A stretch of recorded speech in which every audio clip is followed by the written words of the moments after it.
NCERT exercise 13.3 का question number 12। A card from a pack of 52 cards is lost. From the remaining cards of the pack, 2 cards are drawn and are found to be both diamonds. Find the probability of the lost card being a diamond. ठीक है, तो question को जरा एक बार फिर से पढ़ लेते हैं। 52 कार्ड्स है, a pack of 52 cards, a card is lost. एक कार्ड जो है वो क्या हो गया है, खो गया है। ठीक है, 52 में से। ठीक है, अब क्या हुआ, from the remaining cards of the pack, अब रिमेनिंग कितने रह गए, 51 में से 2 कार्ड्स आर ड्रॉन, 2 कार्ड निकाल लिए हैं, and are found to be both diamond, और दोनों कार्ड काय के हैं, डायमंड के हैं। क्लियर है। अब find the probability of the lost card, lost card की प्रोबेबिलिटी निकालनी है कि लॉस्ट कार्ड जो था वो डायमंड का था, इस बात की प्रोबेबिलिटी क्या होगी, ये हमारा क्वेश्चन है। सबसे पहले हम लेट कर लेंगे, लेट इवन, इवन क्या रहेगा, lost card is a diamond. ठीक है, लॉस्ट कार्ड क्या है, एक डायमंड है, और एक इवेंट E2 आएगा। E2 क्या आएगा कि lost card is not a diamond, diamond नहीं है। क्लियर होगी बात। ठीक है, अब जरा मेरे को बताइए प्रोबेबिलिटी इवन कितनी होगी, डायमंड के कार्ड कितने होते हैं, डायमंड मतलब इस तरह की शेप होती है डायमंड की, है ना, तो डायमंड कार्ड कितने होंगे, डायमंड कार्ड होंगे हमारे पास 13, और टोटल कार्ड कितने हैं, 52।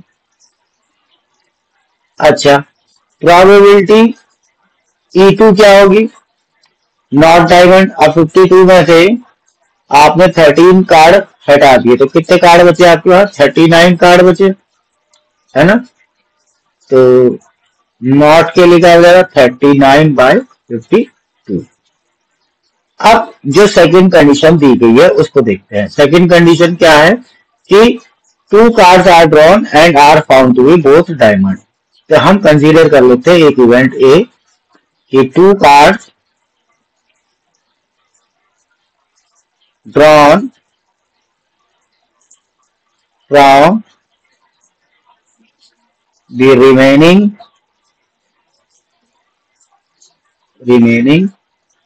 पैक आर डायमंड, डायमंड है।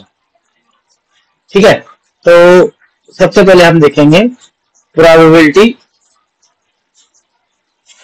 कि रिमेनिंग कार्ड जो डायमंड है वो, उसमें लॉस्ट कार्ड जो था वो डायमंड था, लॉस्ट कार्ड जो डायमंड था उसमें से जो 2 कार्ड्स निकाले गए रिमेनिंग पैक में से वो भी डायमंड के थे। तो सबसे पहले देखो प्रोबेबिलिटी, हमें पहले पता है कि जो कार्ड रह गए हैं वो कितने रह गए हैं, 51, और निकालने कितने हैं, 2। ठीक है, 51 52।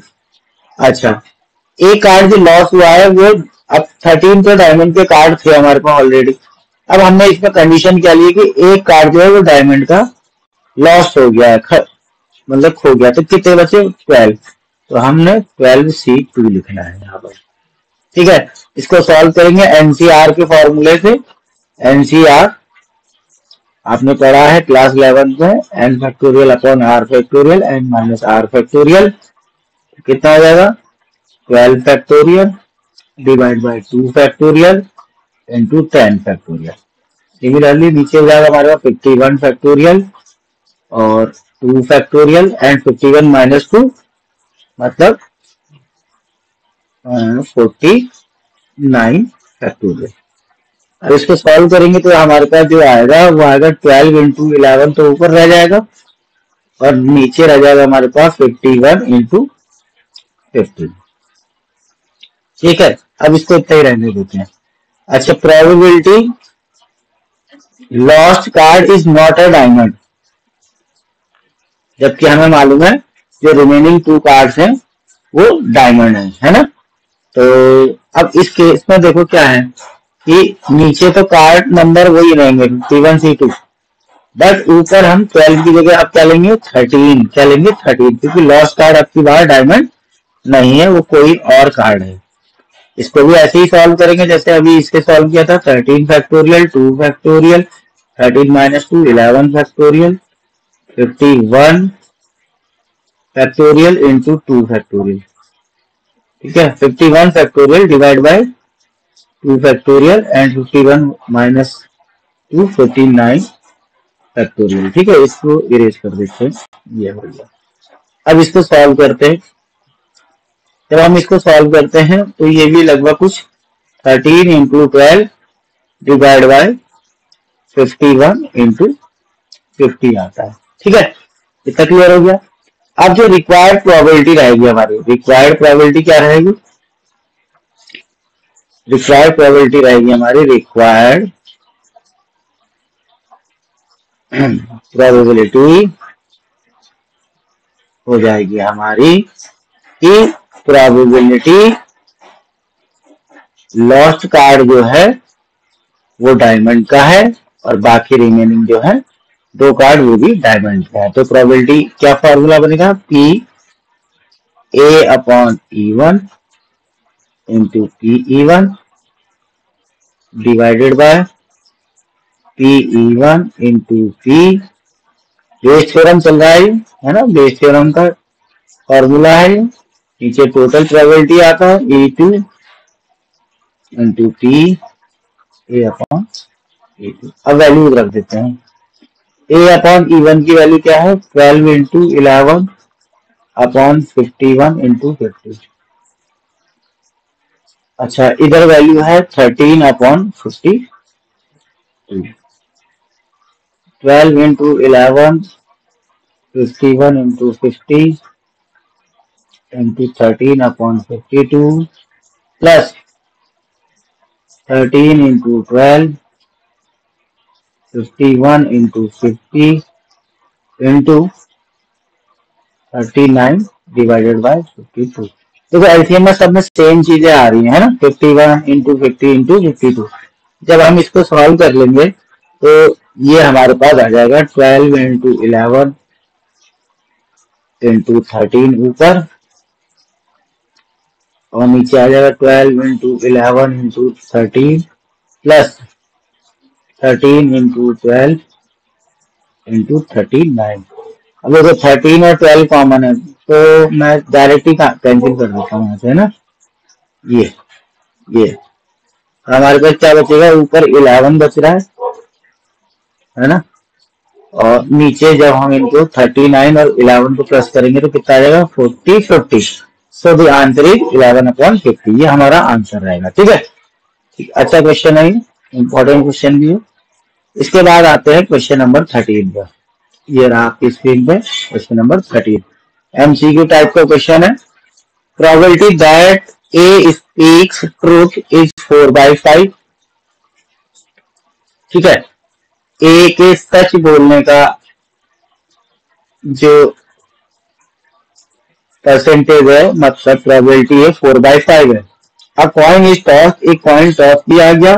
ए report that a head appear. अब ए ने रिपोर्ट किया है कि भाई हेड आया है। अब इस बात की क्या प्रोबेबिलिटी होगी कि ये वाकई में ही एक हेड आया, क्योंकि उसके चांसेस क्या है 4/5, वो करेक्ट बोल रहा है ना, 4/5 उसकी प्रोबेबिलिटी है ना। तो E1 क्या हो जाएगा हमारा, कॉइन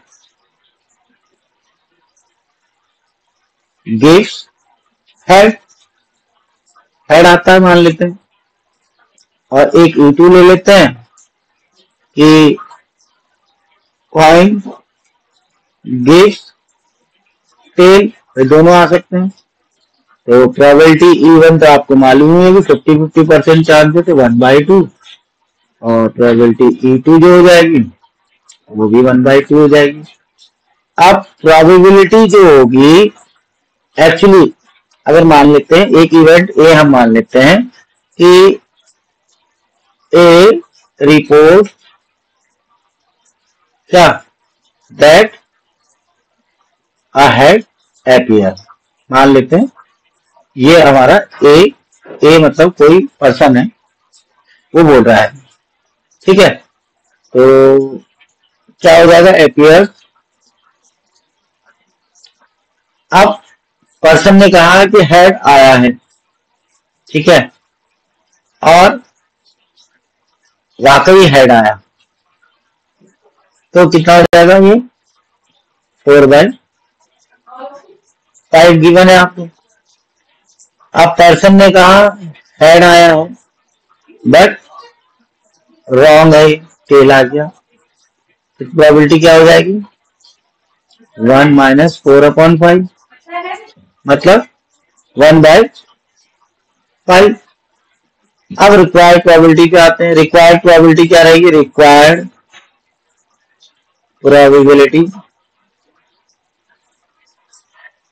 प्रोबेबिलिटी हमारी है कि प्रोबेबिलिटी E1/A, मतलब हेड आ रहा है वाकई।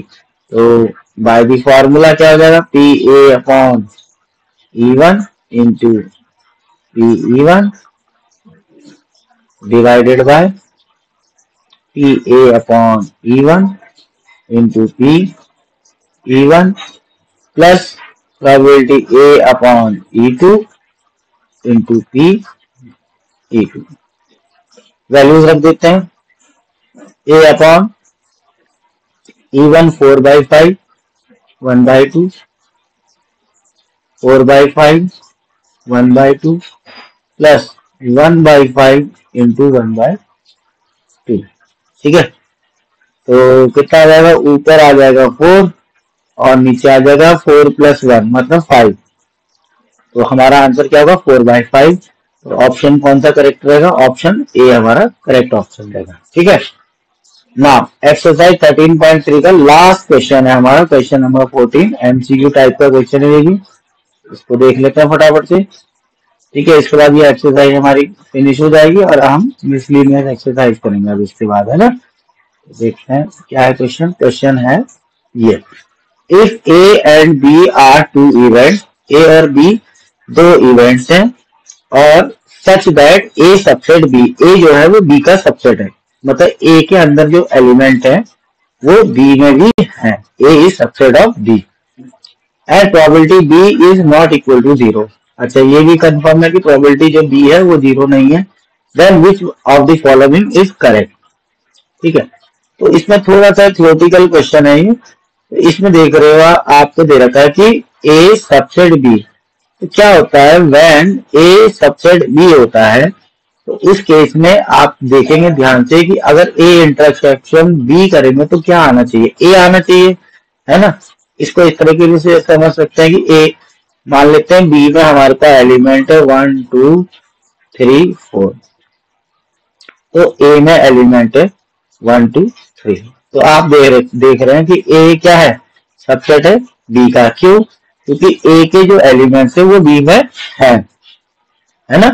तो क्या आएगा, अगर इनका कॉमन करेंगे तो क्या आएगा, ए ही तो आएगा। देखो ए इंटरसेक्शन बी निकालोगे तो क्या आएंगे, जो ए में और बी में कॉमन है, तो ए में 1 2 3 है और बी में भी 1 2 3 है, तो क्या आ जाएगा 1 2 3 मतलब ए, ठीक है, वही लिखा मैंने। अब हमसे क्या कहा है फॉर्मूले के लिए, A/B, A/B मतलब प्रोबेबिलिटी ऑफ ए, ठीक है। तो कौन सा ही कंडीशनल प्रोबेबिलिटी है, A/B क्या होगा फॉर्मूले से, यही होगा P/PB। अब ए इंटरसेक्शन बी ए के इक्वल है, तो ये कितना होगा PA/PB। अब देखिए यहाँ पे PB/P है, ये तो होगा नहीं, है ना। अच्छा, इन दोनों में से अब कोई होगा, देख लेते हैं। अब PA/PB है, अब उसने कह रखा है कि PB is not equal to 0, PB 0 के इक्वल नहीं होना चाहिए, है ना। तो इसका मतलब है PA/PB जो होगा वो ग्रेटर देन होगा या इक्वल टू भी हो सकता है, क्योंकि अगर वहां आ गया नीचे तो किसके, PA के। तो कौन सा वाला ऑप्शन सही है, ऑप्शन सी इसमें करेक्ट रहेगा, है ना। A/B लेस देन PA नहीं हो सकता, है ना, लेस देन PA ये वाला ऑप्शन नहीं हो सकता और नन ऑफ दीज भी नहीं है। तो कौन सा ऑप्शन करेक्ट है? ऑप्शन सी हमारा करेक्ट है। ठीक है, तो आज के लिए इतना ही। Thank you.